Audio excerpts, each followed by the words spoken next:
Olá, minha gente, tudo bem?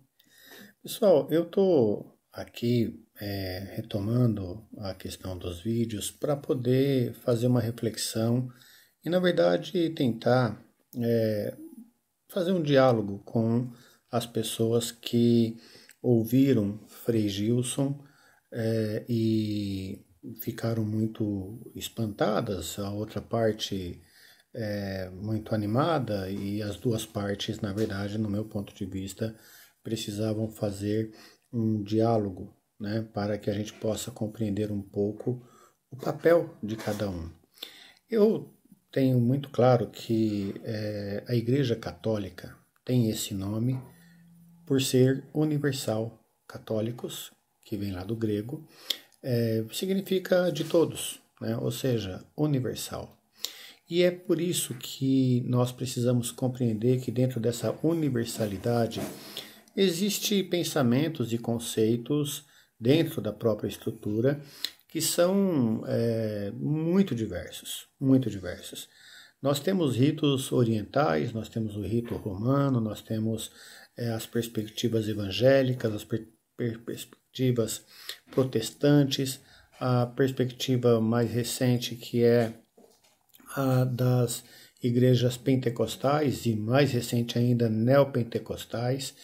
E todas elas têm um papel, todas essas perspectivas têm um papel, as religiões têm um papel. E agora, essa última questão é uma questão que Frei Gilson traz e abre, no meu ponto de vista, de forma muito proposital e de forma escolhida, né, em razão inclusive da data, que estava ali no 8 de março, né, nas proximidades do dia 8 de março, e no seu terço da madrugada, das 4 horas da manhã, onde tem juntado bastante gente, que bom, né? E esse que bom que eu penso é bom mesmo, eu acho que é importante que as pessoas rezem, né? Eu particularmente gosto no carro, eu procuro rezar o terço, que é aliás o momento que me sobra um pouco durante o dia, é quando estou me deslocando de um lugar para o outro. E aí, Frei Gilson fala sobre a questão da mulher, colocando a mulher como uma pessoa subserviente ao homem, no caso ao marido. E a gente vê que essa perspectiva é uma perspectiva enraizada num processo absolutamente antigo, absolutamente fora desse tempo e desse lugar que a gente está vivendo nos dias de hoje. E isso não pode ser uma determinação de fé, porque nós temos uma maioria de famílias que são unicelulares, ou seja, elas não têm dois núcleos, homem e mulher. Ela tem, na maioria dos lares brasileiros, apenas uma mulher. E aí, Frei Gilson, o que nós vamos falar a quem mais deverá se submeter essa mulher? É exatamente essa a questão que talvez falte ao meu irmão Frei Gilson. Frei Gilson, que é de uma ordem carmelita, que não é os carmelitas descalços, não é os carmelitas tradicionais, é uma nova ordem que tem, que me parece que inclusive é brasileira, e me parece que está um pouco radicalizada dentro de um processo que eu vejo com muita curiosidade, porque eles falam muito sobre a questão ideológica, essa parcela radicalizada. Falam muito de teologia da libertação, contra, e falam muito de comunismo. E no lugar disso, eles trazem também uma ideologia, um processo político, um apoio ao que nós consideramos, e qualquer pessoa minimamente racional vai considerar que são pessoas contrárias à vida. Ou nós cristãos vamos passar a defender a pena de morte como método de ação do Estado. Ou nós vamos, enquanto cristãos católicos, dizer que as pessoas encarceradas estão ali por absoluta culpa própria, né? Sem contexto social, sem percepção da falta que o Estado fez na vida de uma grande parcela desses encarcerados. Por isso temos a pastoral carcerária, inclusive. Mas eu queria, na verdade, falar um pouco sobre essa fala do Frei Gilson, que gerou tanto burburinho, e dialogar um pouquinho com essa figura importante nesse momento histórico do catolicismo brasileiro, e lembrá-lo que a fama ela é uma péssima conselheira. Sempre foi e sempre será. Por isso, Frei Gilson, não se deixe levar pelos cliques. Não se deixe levar pelo financiamento que os cliques produzem e, principalmente, não se deixe levar por um processo ideológico num formato de pele de cordeiro, mas que por dentro tem um grande lobo. Pode ter certeza disso. E aí, Frei Gilson, a minha grande questão é que nós queremos, né, estar dentro dessa lógica da nossa igreja. E aí eu queria falar sobre a igreja e também sobre os documentos que a igreja tem, que ou nós assumimos esses documentos como de fato sendo documentos que eles doutrinam a nossa fé, ou então nós estamos nos apartando da Igreja Católica. E nesse sentido, aqueles que, assim como eu, permanecem dentro da Igreja, eu queria lembrar que a Igreja ela tem uma série de documentos, e eu não vou fazer leitura de todos, mas vou fazer a lembrança de alguns.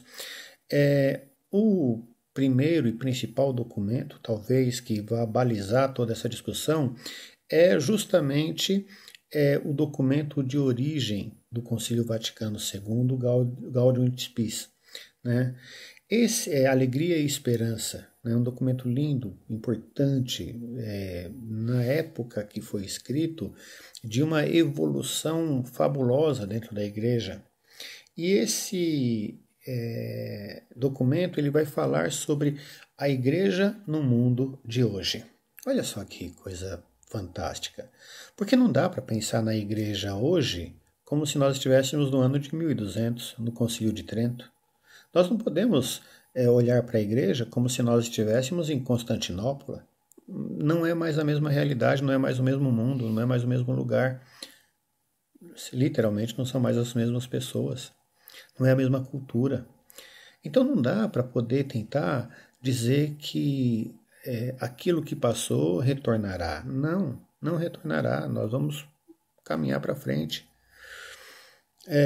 E aí, lá na Gaudium et Spes, está um trecho lá no parágrafo 29, que vai dizer o seguinte: todo tipo de discriminação nas liberdades fundamentais por motivo de sexo, ou seja, de gênero, feminino, masculino, deve ser vencido e eliminado, pois contraria o desígnio de Deus. Ou seja, a Igreja já aponta, lá em 1965, portanto, há exatos 50 anos atrás, 60 anos atrás, já aponta para uma perspectiva muito clara da nossa responsabilidade de reconhecer a igualdade. Diante da dignidade humana, diante da percepção de Deus, não há diferença. Ao contrário do que o senhor está dizendo, segundo a Igreja Católica, entre homens e mulheres. Não há. Depois, esse documento é um documento fundamental porque ele aponta para uma nova percepção da Igreja, de um tempo novo que está surgindo em 1965, lá atrás. Então, a Igreja reconhece de maneira muito explícita a questão dos direitos humanos, da não violência, da necessidade e da importância do cuidado comum a homens e mulheres de forma igual. Depois, João Paulo II, essa Gaudium et Spes foi feita por Paulo VI, né? O grande Paulo VI.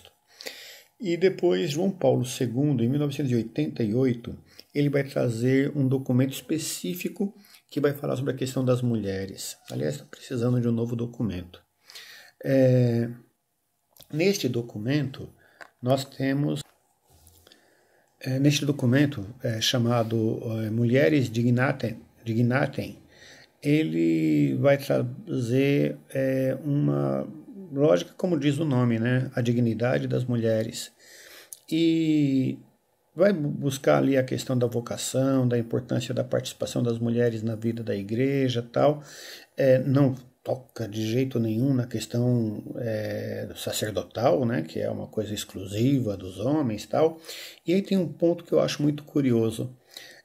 Primeiro, lá no parágrafo 6º, vai dizer: o homem e a mulher são de modo igual, Frei Gilson, criados à imagem de Deus. Documento da igreja. A mulher não pode ser considerada um objeto de prazer ou de domínio, que é exatamente o contrário do que o Senhor disse, né? Então não está submissa, está diante da igualdade, da dignidade humana. Esse documento ele tem uma importância fundamental na igreja porque ele abre um horizonte enorme no sentido de derrubar todo e qualquer debate ou discussão sobre uma superioridade diante da igreja do homem sobre a mulher, ou de uma leitura deturpada do livro do Gênesis que vai falar sobre a criação. E aí nós precisamos perceber algumas coisas. Vejam, o papel, nesse caso, das mulheres, e quem vive na periferia sabe muito bem disso, para a vida da igreja é fundamental. Sem as mulheres não tem igreja. É simples assim. Nas comunidades ribeirinhas, no Amazonas, nos sertões nordestinos, no sertão matogrossense, do centro-oeste do país, nós não teríamos igreja se não fossem as mulheres. É apenas isso. As mulheres sustentam a vida da igreja. Bem, e aqui na periferia também, nas grandes cidades, também são as mulheres que dão a conta de manter as portas literalmente abertas da igreja. E aí se fala uma coisa muito curiosa, né? Fala sobre o reconhecimento da dignidade e reforça o papel tradicional, maternidade, cuidado, serviço, todas essas coisas. Mas, veja só, não abre espaço para a questão dos ministérios femininos. Lá atrás ainda não se discute isso. E aí tem uma coisa fantástica. Se fala sobre a vocação e a santidade, mas não se fala sobre a questão da liderança eclesial. Ou seja, a mulher é chamada à santidade, mas ela não pode ser chamada a determinar as questões vinculadas à vida da igreja. Não é uma contradição? Eu penso que sim. Aliás, falta coragem para poder apenas dar esse passo. Mas o contexto, ele é muito claro. Depois, nós já pulamos para o Papa Francisco, e o Papa Francisco, lá na Evangelho Gaudium, vai nos trazer uma coisa muito bonita, né?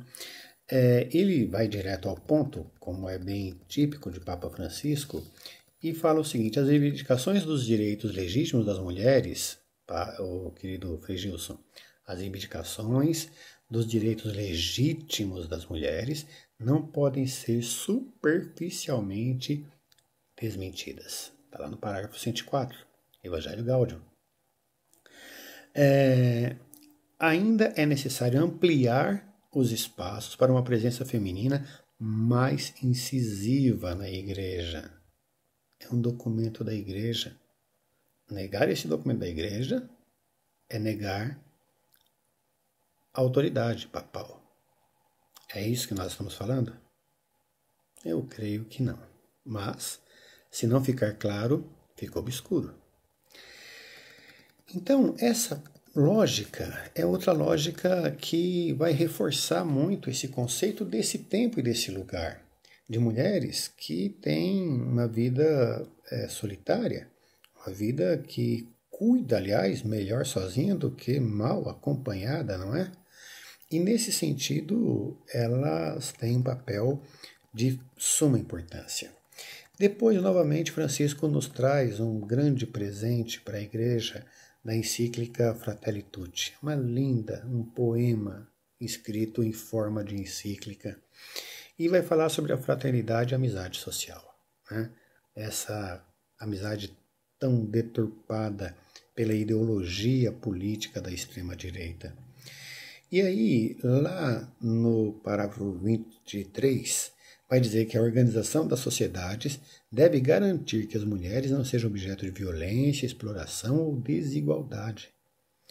É a percepção da Igreja desse tempo e desse lugar. Reconhecemos a igual dignidade de todos os seres humanos. Nós não estamos separando a sexualidade de quem quer que seja. Porque todos os seres humanos são seres humanos. É óbvio.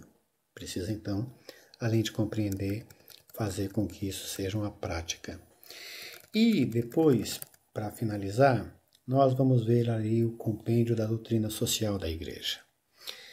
De novo, ou se compreende a Igreja como sendo una, se compreende a Igreja como sendo universal, se compreende a Igreja como sendo católica romana, e dentro dela, com a sua riqueza e doutrina, nós podemos não ter a mesma visão, mas nós temos uma unidade ou uma unicidade. Nós temos uma unidade. E é exatamente na unidade que cabe a diversidade. E aí, na doutrina social, lá no 146, vai dizer literalmente, Frei Gilson, a igualdade entre homem e mulher refere-se à dignidade pessoal, à reciprocidade e à complementaridade. Não é a mulher complementar o homem, é o homem complementar a mulher e vice-versa.